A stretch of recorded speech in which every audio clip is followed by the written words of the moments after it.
So you go to Unity Hub, open that up, you got your 3D. Always just choose this, it's the most basic. Choose your project name, your location, your organization if you have one, if not, whatever. It's automatically checked for you, but basically what this does, instead of having to go and manually create a project in the Unity Cloud dashboard, you just click this and it'll automatically do it for you. You create your project and boom, that's it. I'm not going to create one because I already have one and I can't delete it from the cloud. I can only archive it, so there's no point in me creating a project just to have it sit there in the cloud for no reason, since I can't delete it. Alright, so to set up your project with Vivox and with the cloud, set up your project with Vivox in the cloud. Go to Services, Vivox, Configure. You're going to want to link an organization. So you should have set this up already in Unity Cloud. So I'm going to use Murphy Murph. And then I have an existing one. You can create one right here and it'll create it in the cloud for you if you want. I already have one, so I'm going to use existing. And then select the project. So this is the project that was created in the cloud already. It's unrelated to this name over here of my project in Unity, like on my computer. Link project ID. Yes, link it. Alright, then here it'll set up all the credentials. You're gonna want to click test mode just for local testing. Makes it easier. You don't have to have a server basically creating tokens for you. So make sure you click test mode to make sure you can use Vivox. So I'm using my old project from Easy Code for Vivox. So we're gonna go to voice chat. So basically this is Vivox voice and text chat. I do have the UI toolkit in here, but for this right here I'm not using it. I'm using the old UI TMP Pro for all of this basically. So I got my scripts. So the way that I decided to do this, just to start it off, try to keep things separate and as basic as possible for each script. I'll just start with the player info first. So this will eventually be where I store data that needs to be accessed by different classes. And I'm making them all static just so I don't have to use singletons or different design patterns that you would probably normally use in Unity. I'm just gonna go basic and use static variables and properties for storing long-term information throughout this tutorial series. So basically the first thing, I want to set up Vivox script, and it's going to basically look like this. I put that there earlier, don't need it anymore. So yeah, this is basically following like the documentation. I made this its own script. Since I have a UI, basically when you click login, then Vivox will log in. It doesn't need to happen automatically. So the setup can be in its own script.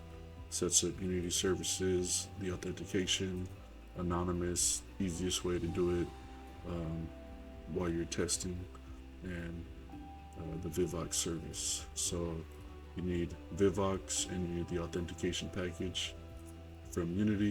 You can go to services and explore, or you can go to window, package manager, same thing. It's fetching everything right now. So Vivox at the bottom. I already installed it. I'm not using the samples because I'd rather show you how to do it kind of sort of from scratch, even though I'm not going to show you how to do the UI. But yeah, so right now the setup Vivox, I have attached it to this empty game object here for Vivox. I have the setup Vivox script, and this is the same script. It's going to initialize Unity, the authentication, and Vivox. So that's the easiest way to get going. And then I have this login. So as a child game object from the Vivox game object, you can set this up however you want. I'm doing this because I haven't used Unity in a while and it made sense at the time. So for my login player script, so this is to log in. I have a input field, a drop down, and a panel switcher, which is basically just a class. Um, and all it's really doing is all these panels right here. It's basically gonna search by their names and activate them based on whatever's in the script. So my login player script, if I scroll down, this is the panel switcher. I'm enabling the login panel when someone is logged out. And then when someone is logged in, the panel switcher, I'm enabling the panel channel. So as soon as you log in, you immediately go switch panels to the channels section so you can join a channel. And I'll just show it to you real quick here. Okay, so this is what I got so far. Type in my name real quick. Log in. Might take a little bit to log in. Boom. Switches to the channel panel, and that's basically this code right here. Player logged in, switch to the channel panel. So you don't have to do that. You can do your UI however you want. That's just how I decided to do it. Yeah, so you can go back to the logins, and then this is basically the experience I've set up. So this is me logged in here. I can probably, let's do Murph, I guess Murph 2, see if that works. Haven't actually tested it yet. So it's not switching to this one over here, so maybe it doesn't work. Alright, I guess it doesn't work. Oh, interesting. So before you used to be able to log in as multiple people. I guess Vivox does not allow this anymore. You can only log in as one player, which actually makes a lot more sense. So I'm logged in. I have right here, player Murph logged in. Couldn't log in as Murph 2. And then let's go to log out. Boom, Murph disappears because I am now logged out. If I scroll down, player Murph logged out. For some reason it did it twice. I don't know why, but yeah. So that's basically the functionality we're implementing with this script right here. So set up Vivox, boom, you got that right here on the game object, and then under it you got your login player script. Login player script, it's the same thing. So go to that. So what I'm doing right here is checking to see if the panel switcher is, if I have put it on the game object. As you can see here, panel switcher, boom, it is on there. This is unrelated, but I'm just explaining the code. So on application quit, we want to unsubscribe. I should have put from. Let me change that real quick. Unsubscribe from login events. If you're using VS 2022, you just do hold control and press R twice, and then it'll let you change all instances of this method. So unsubscribe from login events. I want to do this when you log out with Vivox. Unsubscribe from login events. Let me go back to this method. Alright. So, and that's happening over here in the on application quit. We unsubscribe. And then basically it's taking care of removing the events that we have subscribed to. So subscribe to login events is the other one. And this happens, this happens basically when the login, so when you press this login button, go over here to my login panel, buttons, click the login, scroll down. Here's my login, the login script, which is login player. I just dragged and dropped it basically, and then from here, dragged it and dropped it, boom, and then I was able to access login to Vivox. That's this method right here. It's void because it's a button, and it's async because the method I'm calling to log into Vivox is also async, so you need the await, the async, and void if it's a button. That's best practice. But if it's not a button, if it's a normal method and it's async, you want to use task. The async with the await is better with a task. Helps avoid a lot of errors and is the normal way to do things in C#. A little weird when you have to deal with UI things, especially in Unity. At some point, you're gonna have to do async void. It is what it is, but normally you would have like some error handling in here, such as a try and then catch,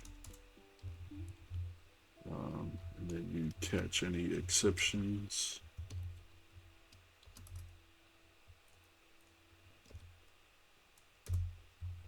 So normally you'd have all of this code basically in this try, and then in the catch I would debug.log an error, and then if this method, when it gets called, login Vivox async, when it gets called up here, even though this is a void,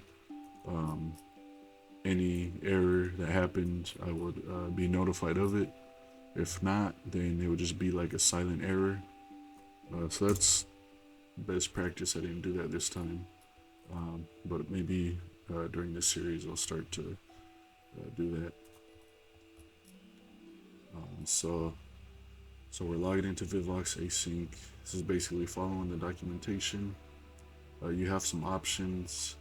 You probably want to have the display name, which player name.text. It's this input field, which is this input field basically right here, and that is you're gonna get the text property from the input field. Input field, boom, get the text property. Enable text to speech, true. I'm just following the documentation from Vivox. And then login async. You have these options. If you don't want to put any options, then you just put no options, basically default.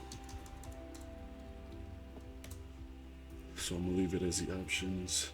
And then this is called in the login of Vivox. It's just called right here with my login button, this one, and I have it connected. So the logout, same thing. I click the logout button, go down, and then you have the logout of Vivox method. Alright, so when I'm logging in, I'm subscribing to the events. So subscribing, I'm basically subscribing these two methods. I want to be notified when a player is logged in and out, and then player logged in. So right here, the exclamation sign is basically not equals. So if the Vivox service isn't logged in, is basically what I'm saying, because I put this right here. Then I basically put an error in the console, and then I return. I don't want to do anything, because the player didn't get logged in basically. And then if it is logged in, basically this gets skipped. Don't gotta worry about that. Player name.text logged in, and then I do my custom code right here. And that's where you would want to do any custom code you have, such as updating the UI, maybe calling another service from Unity Cloud or Amazon Web Services, or whatever services you are using. maybe PlayFab or whatever you're using. This is probably where you would want to update any um, or call any async methods to update a service or let a service know that this player is logged in. Maybe create a profile for them or something. I don't know. And then when the player logged out, right here I'm checking that if they're logged in, then that means there's an error logging them out. They were never logged out. But if not, this gets skipped, and then you just let basically a console message letting the people know that this player has been logged out. And then I just have my custom code right here that is basically from this drop down. It removes the player's name from the drop down, and it changes it back to the login panel, because if you're not logged in, you can't access any of these functions. So yeah, that's basically it. Yeah, so that's how you set up Vivox, and that's how you log in to yeah, that's how you log a player in. Yeah, I will hopefully be making more tutorials very soon. Follow and subscribe for more.